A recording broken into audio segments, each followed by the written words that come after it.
Hey everyone, welcome back to Boots and Bounty Homestead. We're back in the kitchen today, and I'm going to show you one of my very favorite all-time go-to meals, and it's something that my body craves all the time. It is so good for you, so healthy. These items, what I use is low in cholesterol.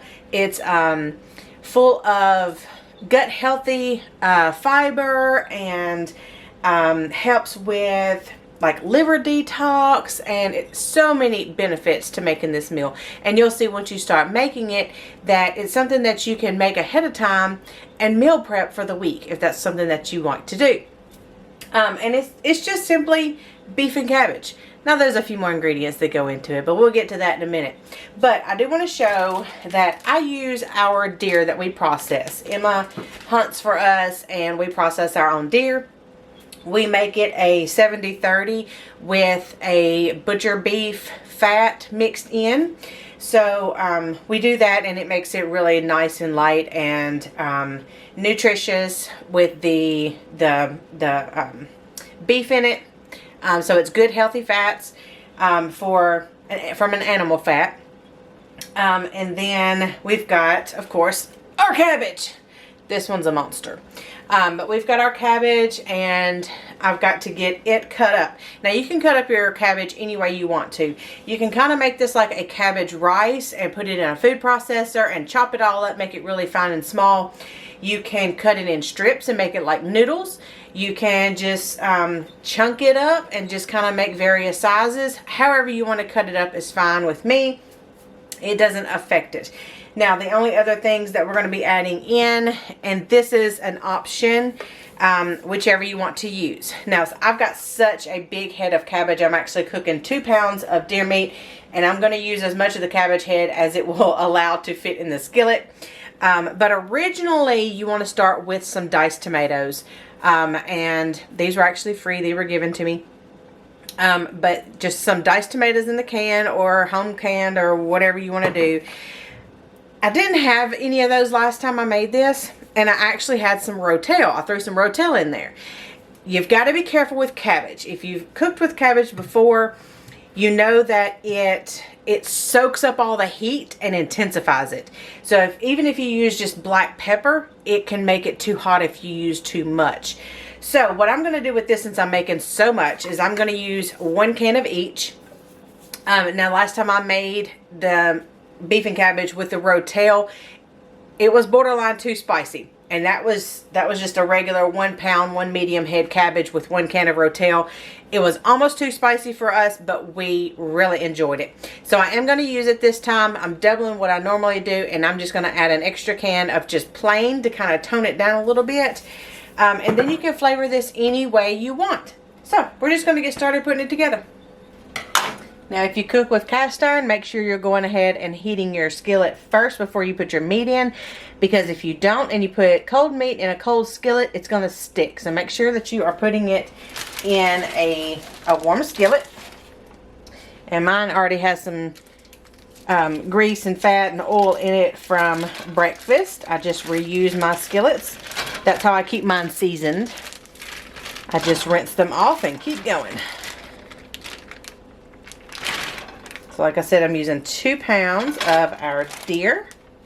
And while that is cooking, I'm going to go ahead and start cutting up our cabbage, because that's going to take me a minute.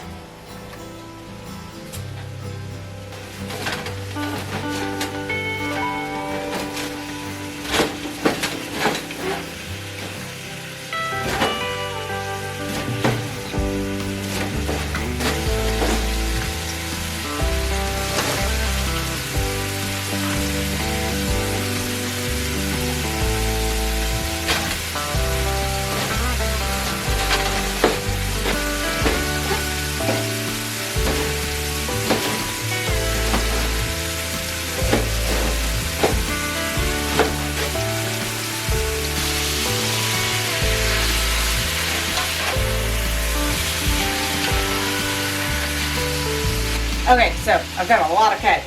Now, whatever I'm not able to fit in the skillet, I am actually going to put in a bag, put it in the refrigerator, and I'll use it for another meal. So in the comments, if you guys will, I want you to tell me some things that you would like to see me fix that you can't live without. Okay? So like, and I also did this on my Facebook page, so if any of you are personal friends of mine on Facebook, you can go on there and put your comments there as well. But, and I'll also share that to the Boots and Bounty Facebook page.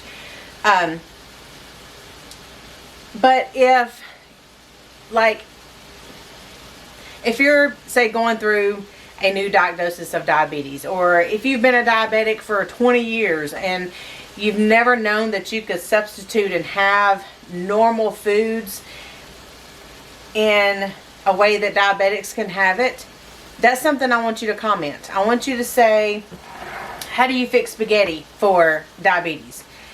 Because I am finding, well, since I've been going through this journey and posting all of my foods and stuff on Facebook, that people that are diabetic have never been told that flour turns to sugar and is a cause of, you know, you being diabetic.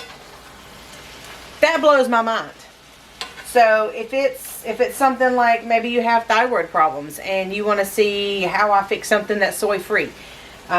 If you have thyroid problems, by the way, you need to stay away from soy. Soy is, anybody needs to stay away from soy. But if you know of something, say maybe you want to make that's dairy free. So like, you know, ice cream that wants, you know, it needs to be dairy free. If you have something like a bread that needs to be gluten free, or, you know, diabetic friendly, or crackers, or anything like that, I'm going to make a list and I'm going to put it together and I'm going to start doing that stuff for you guys, because there's a lot of misinformation out there and there's a lot of information that people don't know, just in general, because our food has gotten so whack that people don't understand food anymore. Put in the comments on what you guys would like to see me do. Would you like more diabetic friendly? Would you like more, and I don't label what I do as keto or carnivore or GAPS or anti-inflammatory or any, I don't put labels on what I do. I learn and understand food and fix it in a way that I can have it that's not going to cause other issues. Like, okay, say I'm fixing something that is diabetic friendly, but I also know that I don't need processed meats in it. So I'll substitute a processed meat in where, say I would normally have like sausages or something like that. I would use deer instead, or a uncured beef or something like that. I would make those little substitutes where it doesn't cause other problems. I always substitute my soy items out for something else. And it's little changes like that where you have to learn food and what it does so that it's suitable kind of for everybody. Now I do use eggs and we do some dairy. We don't eat a whole lot of dairy, you know, cheeses and stuff like that. But I'm interested to see what you guys are interested in learning about. I'm curious. I just comment away down below. I want to see all the things, and I want to make a list, and I'm going to take the list from Facebook as well, and we're going to fix everybody. I want to fix everybody. I want to make sure everybody is well and healthy and understands food and knows how to cook. But anyways, my deer is almost done. So I am going to make sure I don't see any more pink, which I'm just about there. And I'm going to start adding in my cabbage. I'm going to put a little bit of pepper because, like I said earlier, yeah, it'll get hot. I'm using pink Himalayan salt right now because I've got extra of this from making so much sourdough bread lately. I've got this on hand and I've got to reorder my Redmonds. So we're taking it easy on the salt. And I found a while ago that I've got a little bit of ground turkey left. I'm going to throw that in here. And then we're going to start putting our cabbage in. Now with this, you might have to add a little bit, cook it down a little bit, and then add a little bit more. Or don't make such a big recipe. You don't have to do it this big. But what I like to do is I'll eat this for my lunches because me and Steven don't always eat supper. That's part of our fasting. Fasting helps with lowering insulin levels. And so that's part of our fasting diet that we do occasionally. So we don't always eat supper. So I don't always have something fixed for the next day because I work from home. So I want, you know, quick meals for me. And then I want to send stuff to work with Steven. And so this is one of those meals to where I can cook a lot at once. And it's something we really like, something we really enjoy. And it's good for leftovers. He can take it for lunch, and I can reheat it, you know, when it's my lunchtime, or I can eat it for breakfast, whatever. Some of you guys that follow me on Facebook have seen me eat this for breakfast. You can do that and add egg on top if it makes you feel better, you know. So I'm gonna just kind of lift the meat up and get this cabbage to start warming up, and it'll start shrinking down a little bit. And I'm going to work on that. Let that cook down a little bit. And then I'm going to add until I can't add no more. I'm going to add this on top to help hold that steam in. And it's going to help to kind of wilt that cabbage down a little bit until I can start get everything mixed. Looks like I'm going to have a little cabbage left over. Okay, so I will say this is looking about half and half. I'm probably going to put just a little bit more in here, but that's going to be about all. Because I like mine about half cabbage, half meat. Or a little more cabbage than meat. But I don't want it so cabbage heavy that, you know, you can't tell that there's any meat. So as I'm stirring it, I'm noticing that it's looking the ratio that I like it. Put a little bit more. Let's use some of this. I'm just going to do a little bit more, probably just to clear this cutting board back here off. And the rest of it I'll put in the refrigerator. And as I'm stirring it, I like to take out the stem chunks, you know, that are so big because they take longer to cook. And Steven doesn't like eating them. He doesn't like crunching on them. So I try to find them and take them out. Give them to the chickens as I find them. Okay, so this is about where I want it. Okay, I'm going to give this about maybe 5 more minutes. I'm going to put the lid back on here. I'm going to give it about 5 more minutes to wilt down, and then we're going to come back and put our tomato products in. Alright, time to add our tomato stuff. So we're going to pour it on here. Now, we've kept the top on this far because we wanted the cabbage to steam. But now we're wanting to incorporate the flavors, so we need the water to evaporate. So leave the top off after you start adding your tomatoes. And no, I do not drain anything because I want that liquid to continue helping to cook that cabbage. So I like mine pretty well cooked. Some people like their crunchy. Now, if you like yours more less cooked, I guess you could say, if you like, you know, your cabbage kind of crunchy, you can add your cabbage and tomatoes all at once. And then just allow that tomato juice to cook down. You know, cook the cabbage, like I was saying. But we like ours pretty well cooked. We like our cabbage pretty soft. And so I like to cook it like just until it turns bright green and starts to wilt.